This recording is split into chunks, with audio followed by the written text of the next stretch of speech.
Today, I want to talk to you about a big reason why you're stuck in this loop of depression that comes along with this pornography habit.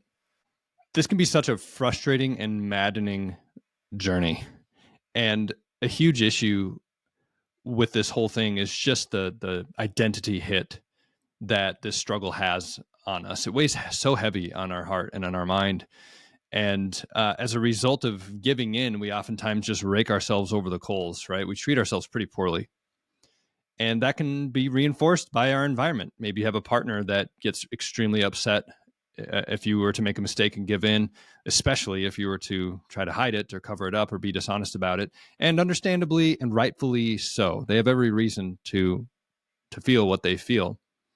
But what ends up happening is you end up then looping this story that you tell yourself over and over and over again about your own personal self-worth. And so it makes sense that you would struggle with depression when your self-worth is through the floor. It's such a devastating thing. I mean, if you feel really, really crappy about yourself and believe you're a worthless sack of garbage and can't ever do anything right, and you're going to suffer with this till the day you die, and you're just a failure, a screw up, a mistake, I mean, yeah, you're going to feel depressed. And I have so much compassion for this because the reason why I can talk so freely about this is because this was me, okay? But a few things that I just want to kind of lay out for you is that you don't have to think the way you think. You're not stuck.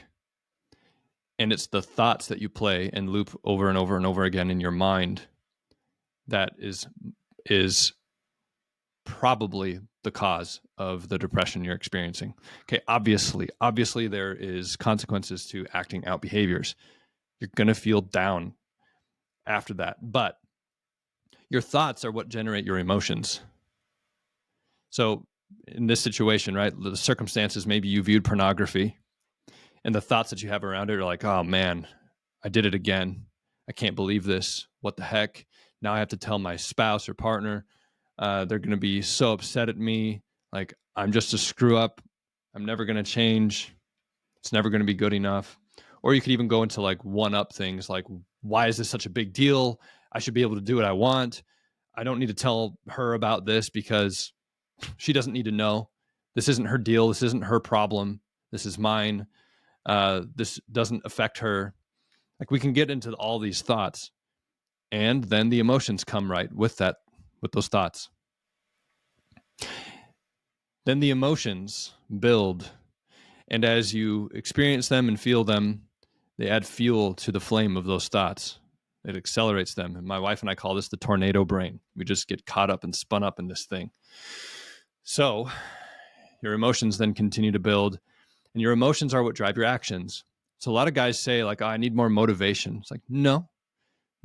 What you need to do is practice having different thoughts that drive empowering emotions, because your emotions determine your actions. If you're feeling depressed, if you're feeling, if you're caught in this self-deprecating state and you're tearing yourself apart internally, and if you believe you're a worthless sack of garbage because you keep telling yourself you're one, well, how are you going to go and behave?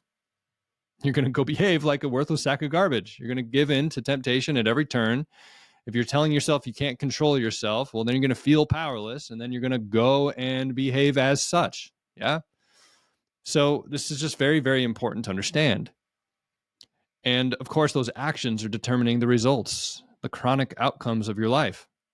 Are you chronically improving, or are you chronically getting worse?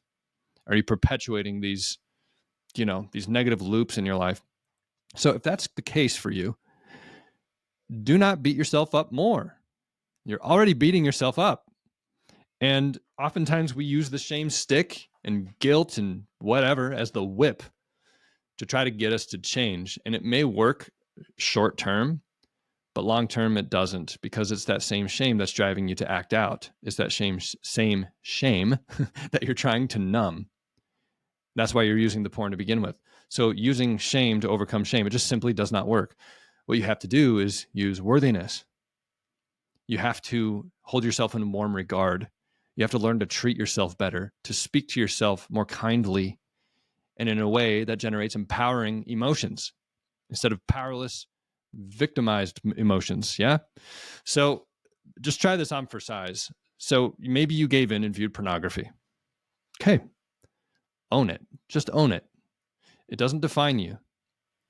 What you choose to do right now is what's most important. You can't change it. So we're talking the situation where this is after the fact. Okay. Obviously, in a perfect world, you wouldn't have viewed it to begin with, but that's something that we're working towards. It's a progression. Okay. It's a skill set. So if you've given in, it's not going to be helpful to rake yourself over the coals more. So you pay attention to the thoughts going through your mind, write them down. What thoughts are going through your mind? You need to be aware of how you're treating yourself. And then it's an act of surrender. It's a choice to let it go. You have to let it go. That's hard to do because we get so attached to feeling bad. It's like we're addicted to feeling bad and bad about ourselves. But it's just perpetuating the loop. So try on some different thoughts. Yes, I made a mistake. However, I'm going to get back up and I'm going to try again. I will overcome this. I'm going to do my best today, even if I fall a little bit short. I know it's my best and it's going to get better every day. I will rise above pornography. I will be a man of integrity today. I will go and tell the truth because it's the right thing to do. So there's different thoughts that you can have. And even ones, especially like if you're Christian or believe in God, I'm a son of the living God. He made me the way I am for a reason. That doesn't mean we should stay stuck in our, unhelpful patterns. But there's nothing wrong with your brain. You just have a lot to learn, and that's okay. So by accepting these things and using this type of language, you can surrender to the process. It's not all or nothing. Okay, if you're learning to ride a bike and you fall down and you're a little kid, is there something wrong with you? No, you're just freaking learning how to ride a bike. It's par for the course. You're going to fall. Same thing here. It's par for the course that you're going to make mistakes. So expecting yourself to be perfect is an illusion, and it's only going to set you back. So accept what is. Attach yourself to thoughts, surrender to thoughts that are going to help you get back up instead of keep you down. The more you practice doing that, the better you're going to get at it. And guess what? Lo and behold, what's going to happen when you keep telling yourself empowering thoughts and encourage yourself, love yourself, even in the midst of imperfection? Well, you're going to start having different emotions. You're going to start to feel empowered. You're going to start to feel worthwhile, loved, cared for, and by yourself. Instead of seeking validation from others to be okay, you're going to start to nurture that self-validation. And the better you feel, the better decisions you make. So you're going to start feeling these empowered emotions. It doesn't mean the negative ones go away, but you can feel those negative ones and talk more kindly to yourself and drive empowering emotions at the same time. It's pretty fascinating that we have that capacity. But then when you feel those empowering emotions, it's going to change your actions. Okay, instead of just wallowing in self-pity, even though you feel like part of you would like to, you're choosing to take the higher road, and you're choosing to surrender to that higher self.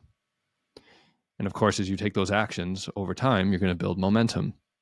And here's what starts to happen. The results in your life change because you start stacking positive data that's reinforcing the new truths that you're repeating in your head. So the thoughts that you repeat over and over and over again become your beliefs about yourself. So if you practice holding yourself in warm regard and telling yourself empowering thoughts, even when things are not going well, the more you do that, the more your beliefs are going to change.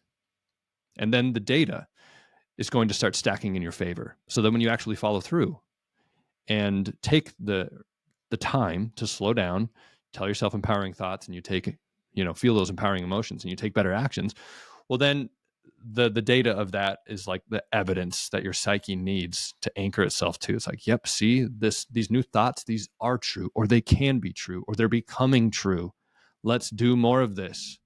And you can start to let go of those, that ball and chain of guilt and shame that's just weighing you down over and over, those faulty narratives and beliefs. Remember, what you tell yourself over and over and over again in your mind becomes your beliefs. So the same way that the crappy beliefs you have about yourself right now became true is the same way the good ones can become true through practice. You've just gotten a lot of practice in on the negative side. Okay. So the scales are tipped against you right now. We're working to change that. Okay. So, depression. Man, it sucks. And it's so hard to navigate through. But it starts with one thought. So, the next time you're really struggling, the next time you're feeling extremely depressed, I just want you to pause for a second and write down all the thoughts that are going through your mind. Shine the light of awareness on it. Are you actually clinically depressed, or are you feeling depressed because of what you're telling yourself over and over and over about yourself? Just some food for thought. No, you're not stuck. It's like, I don't have the study in front of me right now. This is from someone, a doctor that I respect, but she said that it's only like 2% of cases of depression that are actually like people that are chemically depressed. The rest of it is all situational depression. Think about that. That's so significant. And it's not to make us feel worse. It's actually to give us hope that, hey, this is situational. There's something that can be done about this.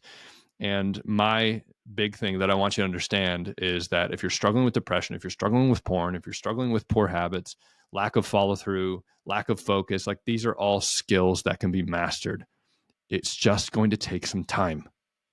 It's just going to take some time. So the sooner you can start telling yourself positive things, holding yourself in warm regard, the sooner you can start surrendering to the process. Maybe it takes you a year. Maybe it takes you 3 years. Maybe it takes you 5 years, but who cares? This is life. Surrendering to the process and the journey of life is the secret. Okay, accepting where you are today and leaning into the small and simple things that you can do to build yourself up for tomorrow. That's the secret. So that's the tip for today. Again, I've struggled tremendously with depression in my life. And usually it's because I'm feeling powerless. And usually it's because I kind of get caught up in that train of thought of self-deprecation. And I let the data, the negative data, get the better of me. But whenever I choose to shift that data, I see the scales tip. They tip in my favor. And in those moments, I feel like I don't want to do anything.